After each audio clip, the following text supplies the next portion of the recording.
Angelica dicta deleantur nostra delicta.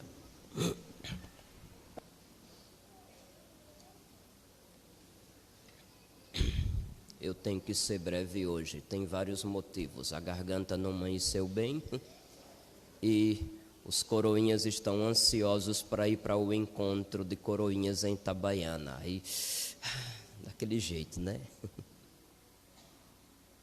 Eles se disfarçaram olhando um para o outro agora. Filhos, à medida que nos aproximamos do final do ano litúrgico, a palavra de Deus vai nos colocar em contato com os temas escatológicos. O que é que isso significa? Eschaton, em grego, significa uma realidade última. Os eschata foram traduzidos para o latim como novissimi, ou os novíssimos. Lembram dos novíssimos de cada ser humano? Morte, juízo, inferno, paraíso, ou já esqueceram? Então, as realidades escatológicas têm a ver com o fim deste mundo que a igreja crê, sim, que haverá, mas não no sentido que talvez você esteja imaginando. Se vocês já assistiram filmes do tipo 2012, aqueles negócios de tudo explodindo, meteoro enorme caindo, uma nave espacial indo com um grupo de ricaços, já tem gente dizendo que o Elon Musk deve estar preparando essa nave espacial para quando o planeta for explodir, ele fugir com quem pagou. É tanta coisa que inventam. Paciência. Esqueçam essas teorias, tem nada a ver. Eu já expliquei em outras ocasiões que tanto a palavra fim como a palavra mundo, ela pode ter acepções diferentes, pode ser compreendida de forma diferente. A gente pensa primeiro que fim é apenas ponto final, só nesse sentido. Porém, a palavra fim tem também o sentido de finalidade, ou para que algo foi feito, para que foi criado, para que existe. Não é apenas um fim, ponto final. Certo? Nós fomos criados para a glória de Deus, para amar a Deus. Este é o nosso fim. O fim de tudo o que foi criado e que é bom foi dar glória a Deus. Esta é a finalidade. Agora o fim, ponto final, este mundo como nós conhecemos, sujeito a diversas limitações, a catástrofes e a maldade, isso sim terá um fim. E mundo também não deve ser entendido apenas como as coisas existentes. Pode ser o universo existente, que Deus não criou para depois eliminar. Pode ser o mundo, humanidade, que também foi criado para a eternidade. Mas mundo também tem aquele significado de tudo que se opõe a Deus. Não é à toa que se diz que quando uma pessoa, por exemplo, é muito dada à vida de sem-vergonhice, de safadeza, de ganância, de só querer saber dos luxos e coisas daqui, a gente costuma dizer que esta pessoa é muito mundana. Já ouviu falar isso? Quando se diz que alguém é mundano, quer dizer, já se entregou ao pecado. Então, este mundo sujeito às limitações, à morte e ao pecado, sim, haverá um fim, ponto final. E ainda ouso dizer que o fim do mundo desse jeito ele já começou, desde quando Deus desceu à terra, desde quando ele viveu entre nós, morreu numa cruz e ressuscitou. Ali começou o fim do mundo, e em cada pessoa que se converte e é renascido pela graça do batismo, o fim do mundo de novo acontece, porque o mal começa a perder terreno, começa a ser destruído, a começar dentro de nós. Porém, é interessante que a gente fale também da parousia da segunda vinda de Jesus e daquilo que vai anteceder. Serão os temas dominantes nessas 2 últimas semanas do tempo comum. Sim, é verdade. No fim dos tempos, nosso Senhor virá para julgar os vivos e os mortos. Mas a questão do julgamento eu vou deixar para domingo que vem, porque é o tema de lá. Vamos tratar de outras coisas. Nós vivemos num meio em que muitos que se dizem evangélicos, mas não acreditam no Evangelho, acreditam mais no Antigo Testamento, ficam trombeteando uma tal doutrina do arrebatamento. Eu não sei se vocês lembram, mas até pouco tempo atrás, uma cantora famosa foi inventado de falar num evento público de arrebatamento. Estão lembrados? Na minha infância ela se chamava Baby Consuelo, mas parece que hoje em dia é chamada de Baby do Brasil. Vocês não conhecem não, né? Pela cara, estou vendo todo mundo com a cara de estranheza. Pois é, tão famosa que vocês não conhecem, né? Então ela falou de arrebatamento, isso é ideia protestante, isso é uma heresia, isso não tem base bíblica. Eles pegam um trecho isolado de São Paulo, que encontraremos o Senhor nos ares, e diz que quando for chegar o fim do mundo, primeiro Deus vem para arrebatar quem for dele. Mas não é bem isso que se sustenta na Sagrada Escritura. Tal como a cabeça da igreja, que é Cristo, passou pelo Calvário, pela cruz, para entrar na glória, o seu corpo, que é a igreja, passará por caminho semelhante. Fui claro? A própria doutrina da Igreja Católica, no seu catecismo, vai dizer que antes da vinda definitiva de Cristo, no fim dos tempos, a igreja passará por uma prova, por uma grande tribulação. A igreja passará pela prova que vai se manifestar pela impostura religiosa que vai nos tentar afastar de Cristo, do seu evangelho, da sua verdade. Impostura, toda impostura é promovida por um impostor.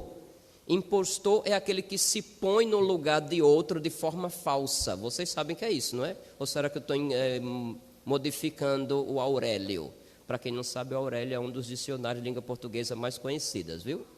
Ah, olha, a menina ali regalou os olhos. Tá vendo? É isso mesmo. Não é para trás não, menino. Serve para tudo também. Não ria, senão ele fica com vergonha.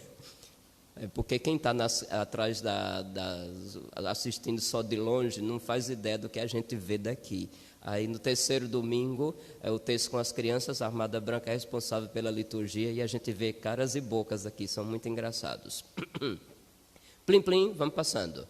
Pois bem, então a ideia do arrebatamento que haveria de privar, digamos assim, os que seriam de Cristo de um sofrimento, ela não tem bases para se sustentar. Não tem bases. Segundo a Sagrada Escritura, Nosso Senhor diz que haverá tribulação, sim. E ai daqueles que nesse momento negarem a Cristo.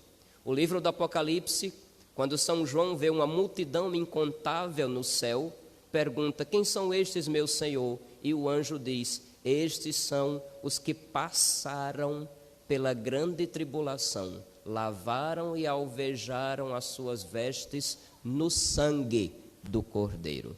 Logo, a igreja não será privada dessa tribulação, da última prova, que vai aparecer como a figura do impostor, de uma impostura de um anticristo. A gente às vezes fica pensando que anticristo vai sair uma besta feia do mar, que vai assustar todo mundo, mas não. Meus filhos, se a gente for observar bem, em cada época da história surgiram os seus anticristos. Toda vez que alguém queira se colocar no lugar de Nosso Senhor, como quem diz ao mundo como o mundo deve ser, como quem dita o que é o bem, o que é o mal, a igreja passa por tribulação. Nem precisa ir muito longe na história, basta olhar o último século. As revoluções que aconteceram, todas tentaram tomar o lugar de Deus. Se vocês não sabem, a Revolução Francesa chegou até a inventar uma semana diferente, que não tinha mais 7 dias. E inventaram até nomes diferentes para os meses e para os dias. A igreja foi proibida de existir livremente. Isso aconteceu na Revolução Francesa e em tantas outras ao longo do século XIX. Para citar as do século XX, a Revolução Bolchevique, que deu origem à União das Repúblicas Socialistas Soviéticas, República Comunista. O primeiro objetivo deles era eliminar qualquer traço religioso do meio do povo e colocar o Estado para ser adorado como se fosse o Deus daquele povo. Aquilo que acontece em certa dose hoje na República da China, aquilo que acontece hoje em certa dose nas repúblicas, hoje em dia não se diz muito comunistas, se diz socialistas e populares. Eu tenho medo quando juntam essas palavras. A Coreia do Norte que o diga. E ultimamente a Nicarágua, com a sua ditadura, está indo por um caminho bem parecido. Procurem saber de notícias do mundo. E vocês vão saber que em cada época e lugares diferentes, pessoas ou instituições que se põem no lugar de nosso Senhor, exigindo dedicação absoluta dos seus súditos, são impostores, são anticristos. Porque Cristo, mesmo sendo Deus, esvazia-se e respeita a liberdade de cada crente. Manifesta a verdade, revela a verdade, mas cada um de nós precisa dar uma resposta livre. Ele não se impõe goela abaixo de forma ditatorial. Sim, ele virá. Ele virá. Esqueçam os filmes. E esses impostores também virão, ou melhor ainda, estão vindo constantemente. Às vezes em forma de um poder constituído, às vezes em forma de um poder sutil que vai tomando a mentalidade do povo. Basta ver certas mentalidades que hoje vão tomando conta da cabeça do povo, inclusive usando nomes e expressões que seriam próprias da Sagrada Escritura, da Bíblia, da nossa fé. Por exemplo, ultimamente está em cartaz um filme que parece ser para criança, né? Arca de Noé. Vocês pensam que é a história da Bíblia? É? Vocês pensam que o Arca de Noé é história da Bíblia? Quem já assistiu saiu horrorizado. Eu já soube de pais que saíram da sala de cinema quando viram o teor da coisa, onde se tenta usar linguagem neutra, onde se tenta dizer que a vida só tem graça se alguém agitar porque está muito baixo, onde se fala amigue e coisas assim, e onde se tem disputa de poder, o Rei Leão querendo mandar em todo mundo na Arca de Noé. Claro que isso tudo é fantasia, mas acaba por ir colocando, semeando na mente dos pequenos ideologias anticristãs, anti-humanidade, antifamília. Prestem atenção onde vocês vão levar os seus filhos para se divertirem. Então, essas imposturas que tentam tomar o lugar de nosso Senhor aparecem constantemente. A gente precisa ficar bastante atento, certo? Gostaria apenas, para concluir, já que os coroinhas estão todos ali avechados para tomar o rumo da estrada, do profeta Daniel que nós vimos hoje, que se fala da ressurreição e da recompensa de quem fez a vontade de Deus e ensinou os outros. Daniel, capítulo 12, versículos 2 e 3, diz assim: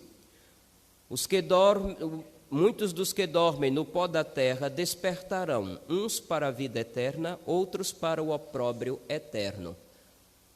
A fé na ressurreição da carne toca a todos, católicos ou não católicos, cristãos, pagãos ou ateus, não faz diferença. Foi gente, passará pela ressurreição.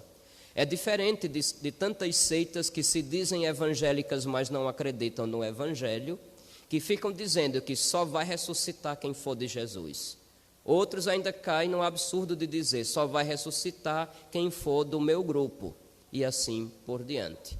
Não é essa a doutrina bíblica.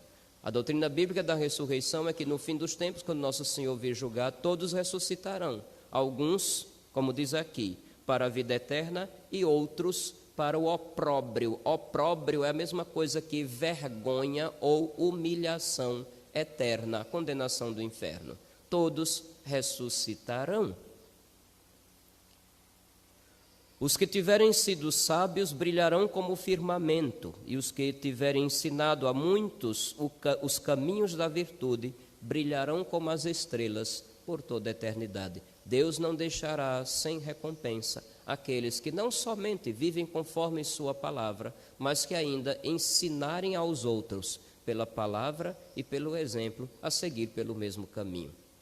Então, meus filhos, esperar a vinda do nosso Senhor no fim dos tempos não significa ficar olhando os sinais que tenham no céu. Qual é a cor que o sol se pôs hoje? Qual é a cor que as nuvens estavam ao meio-dia? Se tinha um halo colorido ao redor do sol ou não? Isso são fenômenos que acontecem. Nosso dever não é ficar olhando para as nuvens esperando algo extraordinário. É começar a participar ativamente do fim do mundo, do fim do mal, do fim do pecado, do fim de tudo aquilo que, por ser mundano, nos afasta de Deus, nos afasta do bem, nos afasta da verdade. Tem essa consequência prática, saber que este mundo tem um fim. Então não fique inerte, não fique parado, como se isso não dissesse respeito a você também. Quem é pai, quem é mãe, já precisaria ter a primeira consciência, porque pai e mãe transmitem não somente a vida, e dá aos filhos não apenas a roupa e a comida, mas deve dar Deus, deve dar aquilo que vai durar para a eternidade. Assim você já estará colaborando com o fim do mundo.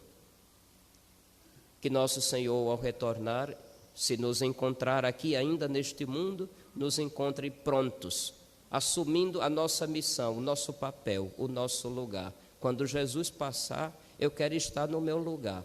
Por mais que os outros não correspondam, mas eu tenho que corresponder a um chamado de Deus, a ser dele, a ser santo, a ser disponível, por mais que o mundo nos rejeite. Louvado seja nosso Senhor Jesus Cristo. Creio em Deus, Pai Todo-Poderoso,